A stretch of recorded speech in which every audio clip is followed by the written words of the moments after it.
গাড়ির তেল কিনতে গেলেই দীর্ঘ লাইন, কেউ কেউ আবার গোপন স্থানে তেল মজুত করে রাখছেন। অথচ ইরান ইসরায়েল যুক্তরাষ্ট্রের যুদ্ধ শুরু হওয়ার পরই সরকার জানিয়েছিল মজুদ আছে বেশ কয়েকদিনের। তবে হঠাৎই কেন এমন এই প্যানিক বাইং? বিশ্লেষকরা বলছেন এমন পরিস্থিতির জন্য দায়ী প্যানিক বাইং। মানুষ যখন স্বাভাবিক সময়ের থেকে অতিরিক্ত পরিমাণ পণ্য কোনো ভয় বা আতঙ্কের কারণে কিনে থাকে, তখন সেই আচরণকে বলা হয়ে থাকে প্যানিক বাইং।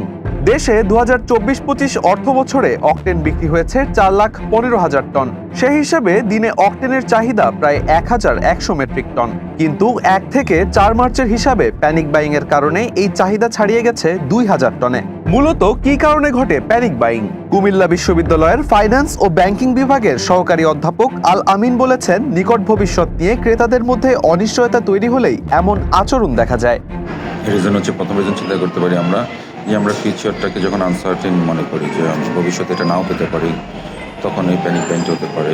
পলিটিক্যাল আনরেস্ট, যেমন ওয়ার হতে পারে, স্ট্রাইক হতে পারে।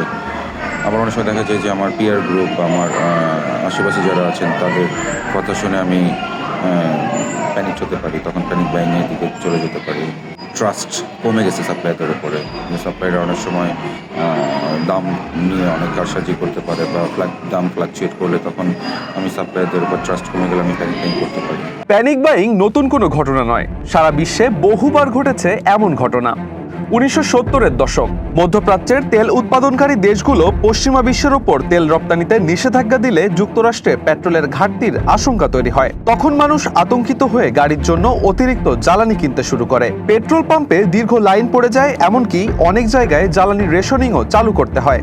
2020 সালে কোভিড-19 মহামারী যখন সারা বিশ্বে আঘাত হানে, বিভিন্ন দেশে দেখা গিয়েছিল টয়লেট পেপার, স্যানিটাইজার, নিত্য প্রয়োজনীয় দ্রব্য, এছাড়া বিভিন্ন ধরনের ক্যান্ড ফুড অতি দ্রুত স্টক শেষ হয়ে যাচ্ছে। কারণ হিসাবে বিশ্লেষকরা জানিয়েছেন, পর্যাপ্ত মজুদ থাকা সত্ত্বেও মানুষ মূলত ভয় পেয়ে গিয়েছিল। সে কারণে দেখা গিয়েছিল এমন প্যানিক বাইং।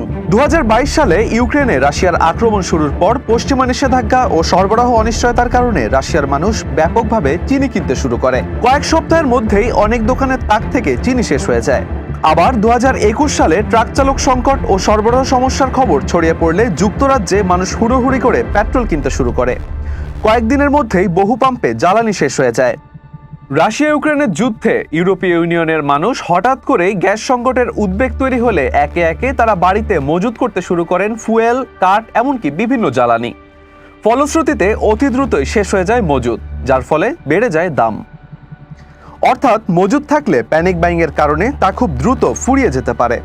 প্যানিক বাইং অর্থনীতিতে বেশ বড় প্রভাব ফেলে। জাতিসংঘের খাদ্য ও কৃষি বিষয়ক সংস্থা FAO বলছে, প্যানিক বাইং এর কারণে উন্নয়নশীল দেশগুলোর সমস্যা সবচেয়ে বেশি। কারণ এসব দেশের মধ্যবিত্ত ও উচ্চবিত্তরা বেশি পরিমাণে পণ্য মজুত করতে পারলেও নিম্নবিত্তদের জন্য কিছুই থাকে না।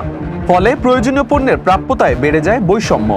আন্তর্জাতিক মুদ্রা তহবিল IMF এর বিশ্লেষকদের মতে, প্যানিক বাইং অর্থনীতিতে অস্থিরতা তৈরি করে। বাজারে হঠাৎ চাহিদা বেড়ে যাওয়া এবং পরে দ্রুত কমে যাওয়ার কারণে উৎপাদন ও বাণিজ্য পরিকল্পনা ব্যাহত হয়।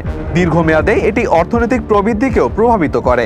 এদিকে বাংলাদেশ পেট্রোলিয়াম কর্পোরেশন গত শুক্রবার থেকে ফুয়েল স্টেশনগুলোর তেল সরবরাহের সীমা বেঁধে দিয়েছে। সেখানে বলা আছে, মোটরসাইকেল দিনে 2 লিটার এবং প্রাইভেট কার দিনে 10 লিটার পর্যন্ত তেল পাবে। বাস ও ট্রাকের জন্য রাখা হয়েছে আলাদা নীতিমালা। বিপিসি সূত্র বলছে, রোববার থেকে দিনে 913 টন করে অকটেন সরবরাহ করা হচ্ছে। শনিবারের হিসাবে অকটেনের মজুদ আছে 23,055 টন। দিনে 913 টন করে সরবরাহ করলে এই পরিমাণ তেল দিয়ে প্রায় 25 দিন চলা সম্ভব।